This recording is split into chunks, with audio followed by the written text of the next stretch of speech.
Hi, my name is Estrella. I am 23 years old. I forget sometimes, but I am 23 years old. I have been wanting to come on YouTube and just give my entire story. I was someone who went through self-harm, depression, anxiety. I got suspended from college, and no, it was not for academic reasons. I was actually a pretty good student, always on the dean's honor list. So it was not for academic reasons, it was for misconduct, which I am going to talk more on here because it really was kind of like the last final thing that just brought me to God.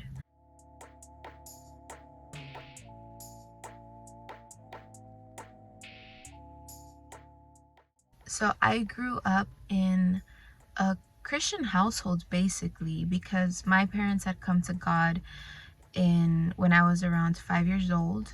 Before that, they used to be like in the music industry, singing songs that were not of God, basically singing songs for love and everything else secular. So I came to God because they came to God. They came to God and God freed them from everything that they had been tied to for so long. God freed them from it. And so they were so in love with God. And so since before they used to sing for the world, when they came to God, they sang for God. And so since I was like 5, 6, 7, I would be singing with them. And so I would go to churches with them like 6, 7, 8 years old, up until probably like 12 years old. And we would go to churches, to weddings, to parties, to sing about God, and we would go to events that they'd have, like street fair events, and we would be singing to God.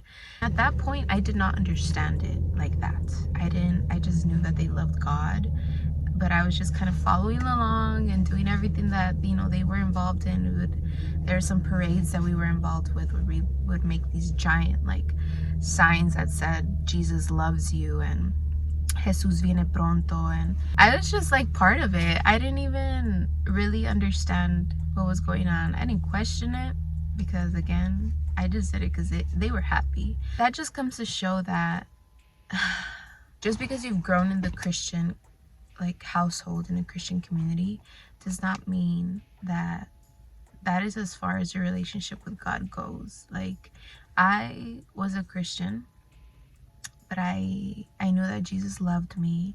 I would go to like the youth classes, the kids classes, and I'd learn about all those stories about the Bible, about Noah's Ark, David and Goliath, and all these things, but they never really spoke on the things that I was gonna come to face, like eating disorders, anorexia, binge eating, insecurities, self-harm, depression, anxiety, and all of these things. Like, it was never talked about in those youth classes. It was never talked about at church even, because at the churches that we would go to, or that I grew up in, they basically just talked about how we have to listen to God, but everybody seemed like they never did anything wrong. And if we did something wrong, or not even wrong, just something that was out of what they were used to. For example, my parents would go out every weekend and just sing to God in like different events, and the church would not like that. So basically, I grew up in a religious church, in a religious Christian church, and I'm here to tell you that Christianity is not religion. Being a Christian is literally being of Christ, being the child of God. So that is a problem, that when you seek religion, it's going to be filled with tradition and laws and rules that are impossible to follow. Jesus does not want religion. He does not want religion. That is the sole reason that he came to earth, to save us, die on the cross for our sins, because he was tired of hypocrites. He was tired of people who just went to church, pretended to be holy, and then when they left the church, they would do all of these things in secret. They would basically put responsibilities on people, weight on people that they themselves did not want to carry. So that is religion. And God came to break those chains. He came to adopt us as his children, so that this is not a religion. Like, this is not going to be about impossible rules filled with hypocrisy. Like, oh, we're just going to go to church on Sundays and that's it. Like, that is how we grew up. Like, my parents used to be Catholic, and I went to Catholic church sometimes, like a few times. And yes, it was all about religion. It was all about just listening and just sitting and, you know, surrendering. But surrendering to who? You don't even know who. People rarely open up the Bible. They didn't even know what it contained. So that is religion. You're just going to show up to feel good about yourself. But then when you leave the church, it's like you're a completely different person. So when I was around 8th grade or around in middle school, I was exposed to self-harm because some of the people that I used to hang out with, they would self-harm. And I would ask them, like, well, what is that? Why do you do that? And so they didn't really tell me why. And I tried it. And I didn't understand it, so I just put it away. And during those times, Tumblr was like this huge thing, and I'd be like reposting on my Tumblr, I don't know what it's called now, but I would start to be exposed to people who would be anorexic and who basically idolized thin bodies, like bone, to the point that you could see all of the bones in people's bodies. And it came a few months later that I was actually starting to develop an eating disorder. I would go on this website and I would just start to feed that demon of anorexia and those demons of eating disorder, and just started to see everything that I was not. I was not thin enough. You could not see my collarbones. You could not see my rib bones. You could not see my thighs met. There was no thigh gap. And so I began to just see everything that I was not. So I began to starve myself. I bought this treadmill and I would just, you know, run on it miles and miles a day, in the morning, at night, weigh myself every single day, start making little diaries of what I would eat, how many calories half an apple contained, and what I would do to burn it off. So different things like that. The thing is that when you starve yourself for a long period of time, you get hungry. And so you're bound to slip and eat. But when you decide to eat, you don't just eat like a normal meal. You binge. So you give in, and it's just like you eat everything. And whenever I had those episodes, those binge eating episodes, I would just feel so awful, and I would hurt myself as punishment, because I did not have self-control. As punishment, like, I would say, you deserve this pain, you deserve this punishment because you have no self-control, you're an animal, you're pathetic, you're never good enough, you're weak. So I would say all of these things to myself. Back then, I did not know that those were demons that were saying those things to me. But I decided, I didn't fight it, I believed it. And so when I would fall, I'd, you know, start up again and punish myself when the scale went up and when it wouldn't go down, or when it didn't go down enough. And why did I have that eating disorder? Well, during that time, my parents were very focused on like business. So during that time, my parents actually left the church, because they did hurt them. They, again, I said, religious people hurt them for seeking to serve God in spirit and in truth. They were like babies who were just so excited that they found their savior, that they found the one that forgave everything for them. And again, at that time, I did not understand it, but now as I'm older, I understand it. Like, They found the one that forgave them, freed them from everything that they believed, and they found their worth in Jesus. So they were just so thankful that they wanted to share it on the mountaintops, that he was God, that he was here to save, that he was here to change, that he could change your life like it did for them. Because they used to, in all that music industry, they used to do witchcraft. So all of those things they were free from. And when you do witchcraft, you pay price for that, whether it be your life, whether it be the life of others. And God freed them from all of that. So they left the church and they just focused in working. So since it was during school time, I would be home alone every single day until night. But at that point, I rarely saw them. So I felt, again, I did not understand what they were doing. And I just want to have control of something. I did not really have anybody to talk to. And at that point, I was like 12, 13 years old. So I, instead of finding my worth or talking to God, like I had been taught to, I just, without knowing, I talk with the demons in my head and I listen to them.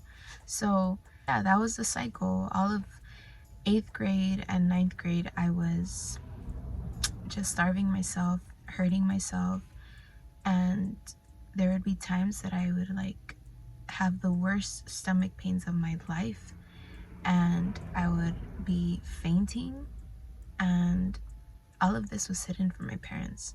I wanted to get better. I did not want to live like this, because I realized, like, God allowed me to see how much of a problem it was. I was in it so far already that I was just afraid of letting go.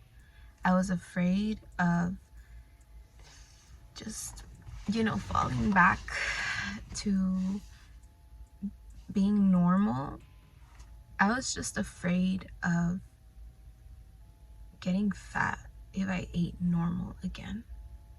Like, I was afraid of losing control because I had so many binging episodes, to the point that, like, I would have to put, like, after I threw food away, junk food away, cookies, whatever it may be, bread, I'd have to spray it with chemicals, like whether it be Windex or whatever, so that I wouldn't go back in and eat it. Because it is, for those who have never had binging episodes, for those who have, for those who have not, you do not understand maybe, but it is very demonic. Eating disorders are demonic. Anorexia is demonic. Bulimia is demonic. Binge eating is demonic, because it's not just like, oh, you're gonna eat a lot and you feel bad after. Like, no, this is like animalistic eating. Everything. It was this like horrible cycle of like starving and binge eating and self-harming, and starving, binge eating, and self-harming. That was the cycle. At one point, I had tried to ask my parents for help, or my mom for help, like telling her that I was afraid of getting fat and I think I need to talk to someone.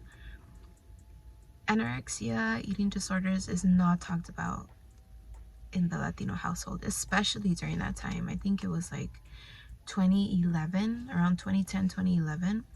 So it was not talked about. Right now, it's kind of getting talked about, but back then it was not a thing. So when I got my eating disorder, they were like, oh, I'll just help you. Like, when I see that you're going for junk food, I'll just take it away. Like, don't worry, I'm gonna help you. But that was not, the solution. And I want to be very, very clear. My parents, they would express their love to me always. They would always tell me how proud they were of me, how beautiful I was. They would always try to like hug me and be loving towards me, but because there was such a darkness in me, I couldn't see it. I didn't want to accept the love that was being given to me. I didn't want it. because I didn't feel like I deserved it. I feel like I was a fraud, I was a fake, I was a hypocrite, that, you know, because I was self-harming and I was hiding all of those things from my parents. When you're filled in darkness, when demons are taking over your mind and your heart, and there's just so much darkness already, everybody can tell you that they love you, that they are there for you, that they are proud of you, that you are beautiful, but you will not see it. You will not be able to feel that love. Why? Because what you're fighting with is spiritual. It's not natural. It's not mental. Okay? You can't just try to make those thoughts go away and start thinking about other things. Like, no, this is spiritual. So what I needed was someone spiritual to come save me and fight against those spirits that were lying to me. And so I thought that it was mental, because we're all told that it's like mental disorders and mental things. And yeah, it starts mental, because that's where the demons talk to you, tell you that you're ugly, you're not good enough, you look fat, you're going to be judged, and all these things. Overall, it's spiritual. You can't see it. When I went into high school, 9th grade, it was still going on, and I just wanted to run. I wanted to join a sport that would push me to run, and because of that, or through that, lose weight. So I joined cross country. I didn't even want to compete. I was literally just there to lose weight, to get skinny as possible. I didn't want to compete. And then my coach was like, well, you know, you're going to compete because that's what the sport is for. And I was like, I don't want to compete. Please don't let me race. And so then he's like, okay, fine. Like, just try this one race, the first race of the season. And if you like it, then you can continue running. If you don't like it, fine. You could just practice with us. And I was like, fine. So I went to my first race and I loved it. I loved it. I loved the competition. I loved pushing myself further beyond my limits. You know, I loved seeing what I could do. And I was like, well, this is also going to motivate me even more to lose weight, you know, competition. So I competed. I would compete in the races that would come around. And that was me for until my senior year. All of high school, I was running. That is what I did. That was my identity. I was a runner who did cross country, track and field. And during those 3 years, I did not self-harm as constantly anymore. My eating disorders were not as big anymore. Like, it wasn't something I thought about every day, but it was something that if there was like spring break or a time where I wouldn't have all that busyness of the sports and extracurricular activities and clubs and all these things, it was something that did come up, but I didn't see it as long as I was busy. So when I wasn't busy, like a break, like spring break or something, I would fall into bad habits again. I would binge, and then I'd starve myself, because that was a cycle. That was what I had ended up dealing with after. Like, it was no longer like, it was a binge eating now. So that is what I was left with, binge eating. And then when I saw that the scale went up, I'd be like, okay, now I'm not gonna eat. So it was this cycle. Like, it was still a thing. It was still with me, but I noticed it only when I was alone. But when I wasn't alone, I was busy with sports, with AP classes, with extracurricular activities, school clubs, and all these things. I didn't notice it. So I thought I was recovered, honestly, because I was like, well, it's not as big as before. Like, it's just here and there. I'd have like the worst of binging episodes on Fridays, and every Friday when I'd get home, and then breaks and all these things. So it was still something that I was still being attacked with, and I legit thought I was recovered, but I was not. So during those 3 years, I began to fill myself with AP classes, school clubs, became the captain of track and field and cross country. I was MVP. I got athlete of the year for my senior year. All of these things that I was. And whenever there wouldn't be practice, I'd go out there and run on my own on the track alone in 105-degree weather, 100-degree weather. I'd go out there and run. That just comes to show that my identity was in running. And so that obsession that before was over food, it turned into obsession for running. And why running? Because I thought that I had control of it. Like, you put in the work in running, you're gonna get the results. So I was like, the more work I put in, the more results I'm gonna get out. So it was something of control. I never wanted to be vulnerable with anybody. I never wanted to seem weak. I never wanted to seem like I did not have it together. I wanted to seem brave and courageous, and like nobody could talk to me and disrespect me. Like, I had an attitude. I was so defensive because I didn't want people to see the real me. I didn't want people to see my weaknesses. That's why I just put everything into running. Like, that is where my identity was. I even credited it at one point for saving my life, for helping me recover from eating disorders and depression and self-harm and all these things. So I went to college for running. I was gonna go to this other school, but I didn't like it. And so I decided to go to a private. And again, it was for running. As I said, whenever I would be alone, all of those bad thoughts came back. All of those like thoughts of not being good enough would come back, and of eating disorders. So when I came to college, when you're starting in a new place, especially in college, things are slower than you're used to. In high school, you gotta wake up at 7, you get out at 3, practice starts at 3, it gets out at 6, 7 p.m. You go home, you do homework, you eat, and you're done. You go to sleep. The next day, the same thing. It was distracting me. So that is what really kept all the bad thoughts from coming back. But when I went to college, things are slower. You only have like 2 to 3 classes a day. Practice is only about 2 hours, and you get like the rest of like the 10 hours to be on your own, to be with your thoughts, to sleep, to do whatever.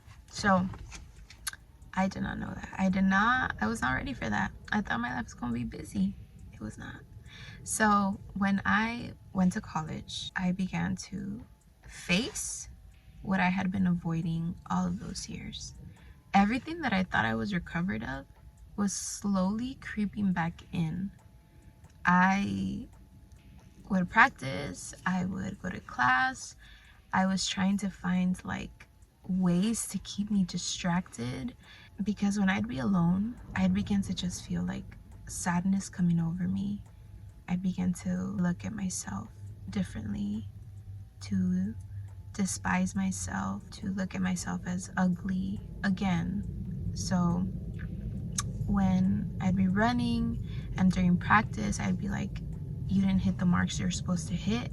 Training was different. So this was a new coach. Before, I was used to doing my coach's workouts and then doing more of my stuff because I just wanted to run more. All of my schedule, my regimen, my workout plan, how my life was just planned out, was just changing.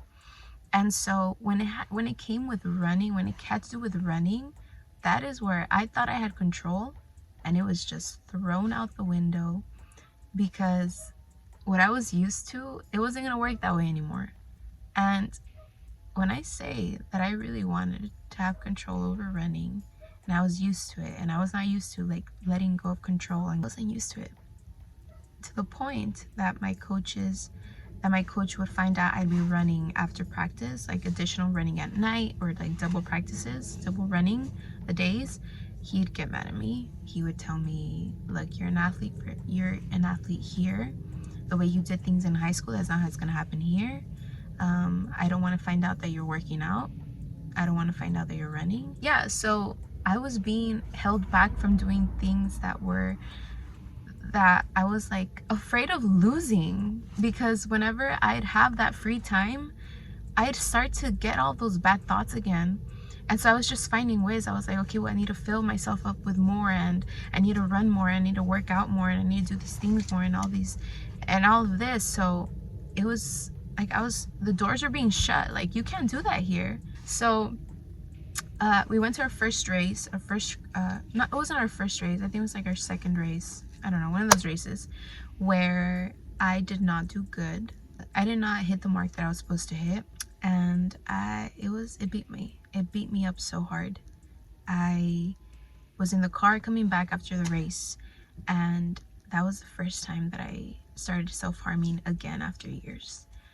I took out anything sharp that I could find, and I just hurt myself as punishment because I said, you're not good enough. You're not fast enough. You're not disciplined enough. Like, I was just driving in the car after, like on the way back from the race, after I harmed myself. And that is when I realized I'm back. I'm back to square one. I'm not recovered. I was never recovered. I'm back. I thought it was over. So I got home. I got to my dorm, and I just sat there, and everything after that just became such a chore for me. School became a chore for me. Running became a job for me. Like, I wasn't fired up to run anymore. I literally despised the days that we would go race because I knew that I would not do good. I knew that I wouldn't hit the times. I knew that I'd punish myself after. So I did not want to practice anymore. I didn't want to run anymore. I had lost motivation for life. And I told my parents, I was like, I don't want to be here anymore. I don't want to run anymore. I hate it now. Like, it's becoming such a job for me. But I knew that I had to. I knew that I had to because I was recruited for that. So that's what I had to do. And during that time, I was self-harming more constantly. I was starting to have eating disordered thoughts. And so I opened up with one of my close friends. She was sent by God. And she told me that I should talk to someone about that so that I don't fall back into worst habits, because I was afraid. I was afraid of falling back into those bad habits. I spoke to my coach. I opened up to him and I was like, look, coach, this is what I'm going through. This is what I used to go through back then. And I want to talk to someone to get over it, like to actually recover. So I realized that I was not recovered, that all of those years in high school that I supposedly was better, I was not better. I was not getting better. I was just getting distracted from dealing with it. And so I was like, okay, you know what? Now that I have accessibility to a therapist and a counselor and someone who cares and people who might be able to help me, then I'm going to take advantage of it and get help. We went to a counselor with the coach, and the counselor, it was the first time I was talking to a counselor, and the counselor knew about, I told her what I used to do, and that I was afraid of, getting fat. Like, I'd look at myself as just horribly the worst. So the counselor I just felt that the counselor was treating me like a case. I felt like a case. I didn't feel like a real person with real feelings, with real troubles. I felt like they were just trying to fix me with things that came out of a book. And whenever they talk about like self-harm, they're like, when you hurt yourself. And when they did that, I felt like a joke. I felt like she just saw me as a joke. First off, you don't do symbolisms like that. When someone has an eating disorder, you don't like comments on their weight. I left. I was like, I'm not going back. She does not understand me. She does not understand what it means to self-harm, what it means to have eating disorders. She does not get me. And I'm not gonna sit there and feel like I'm just being ridiculous for feeling like this. So I let it go. I did not continue. I told the coach, I was like, I don't want to continue. I don't like that counselor. I don't want to continue doing that. So I began to just search for control and joy, because it got worse. It got worse to the point that my depression started to grow in me. I would feel like crying on cue. I would cry myself to sleep. I would take naps to make the time pass.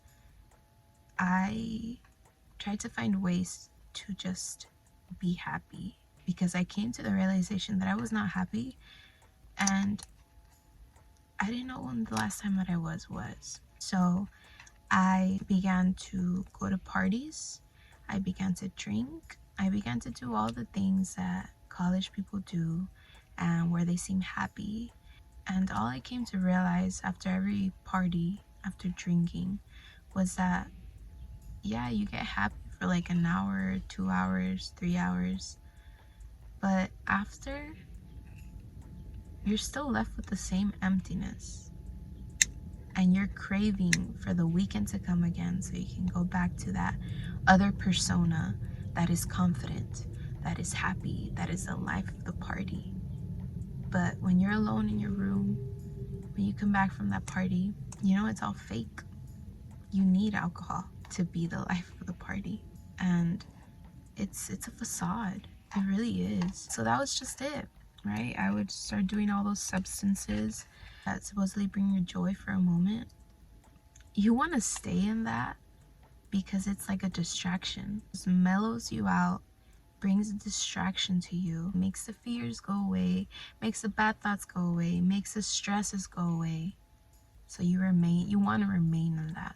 Hence why addiction happens. So there was this one person in the team, a friend, and we would have like these long, deep talks, and we would eat together. I really vibed with him. I really thought that he was like one of those that understood me, and I could just express myself with. So we became really close. But he began to get into smoking frequently. So the more he got into that, the further apart our relationship got. I found out that I did something or said something that offended him, and he got mad about. I think it was because, I don't know, I forgot, but it was something that just separated us, and I did not know about that until I think someone told me. So I was like, well, you know what, I'm gonna come and patch things up because I need my friend. I invited him to a party. We went with these guys from the track and field team. We went to this party, and I went to this party because I just wanted to patch things up with him, and I wanted to do it in a scene that I guess that people are more comfortable in. I went to this party with him and a few other guys, and we went to this other school's frat house party, and we got drunk. For some reason, like, everybody just dispersed. I saw a guy that we came with going upstairs with a bunch of other people, and so I went and followed him. He began to like open doors of the dorms upstairs, and we ended up walking into this room. I sat by this bed, he sat on the other bed. At this point, I was drunk. I had an 8. I was on an empty stomach because we actually had like a race that day. The girl that was, I guess, the girls' room, she walked in and she's like, what are you guys doing in my room? What are you guys doing in here? And I was like, oh, I'm sorry, like, we shouldn't be here. This is your room. Like, I'm sorry. We'll leave. And so then she went towards her bed, because there are 2 beds. She went towards her bed, where the other guy had leaned on. And she's like, she picked up her phone and she's like, where's my phone? Because it was just a case. And so she's like, where's the phone? And I was like, what phone? And she's like, you guys took my phone. And I was like, I didn't know there was a phone. The other guy started leaving and I started following him. And she's like, no, you guys aren't going anywhere, like, until you guys give me my phone. You guys have my phone. And honestly, I had not known that there was a phone. I literally just went straight to the other bed and just leaned against it. She started patting us down. She couldn't find anything on me because, again, I didn't have anything. I was wearing a dress. And the other guy, she ended up getting my friend's phone that he had for some reason. The guy that I was trying to patch things up with, he had his phone. I don't know if he let him borrow it or hold it. So he had it, and he's like, whose phone is this? And he's like, oh, it's this other guy's. But I'll be back. And he just left in the hallway. And she just like had me pinned against the wall. And she's like, you're not going anywhere. You guys have my phone. And she started yelling and waking everybody else up. I guess people were sleeping upstairs, and started calling people out to come to come out and help her. And so then the guy ended up coming back with another guy that we had come with. He started like talking about how we were from the track and field team and like all of these things. So I was starting to feel sick. I was getting nervous. I had this girl pinning me against the wall, saying we stole something we didn't, and all these other guys coming out of like their rooms and people coming out of their rooms saying like, what are you guys doing here? She ended up unpinning me from the wall. They ended up just like yelling. Everybody just started yelling from everywhere. There was like this hallway door, stairs going out, down, and when you left the stairs, you could get out. And so I went down the stairs. Actually, I just went towards the stairs and I just sat there because everybody was yelling. And I was just like, you know what, I'm not here for it. I was literally just zoned out, drunk, and on an empty stomach. I walked out the door. Next thing I know, there were cops coming in or going out, and my friends were coming out. My teammates were coming out, and then they found me on the side because I was literally in front of the house by some bushes, and they were like, where were you? Why did you leave? Let's just go. We got into the car, we went back to campus, and on the way there, basically I was like, what ended up happening? Like, what happened? They were like, well, you know, they were asking where you were at, and this guy, the one that I was with, said that he didn't know you, that he just met you, even though we're literally teammates in the team. So I was like, why would you say that? And he's like, I don't know, like they were just asking all these questions. We got to the campus and everything was supposedly fine, right? And so the next day, my coach ended up sending me a message, an email, or calling me, I'm not sure, that somebody sent them an email about an incident that occurred on February 14th. And it involved a party, and that the dean or people from the office would be calling me. And I was like, what is going on? What happened? Like, how does she know? How does that girl know where we go? How does she know to contact my coach? And apparently it's because that other guy started talking about giving all the information. Anyway, so this is a bit long, and I'm aware of it, so I might not be including all the details. And again, this was also back in 2016. It's been almost 6 years now. 5 years. So if I'm hesitant or anything, it's because I'm trying to remember, seriously.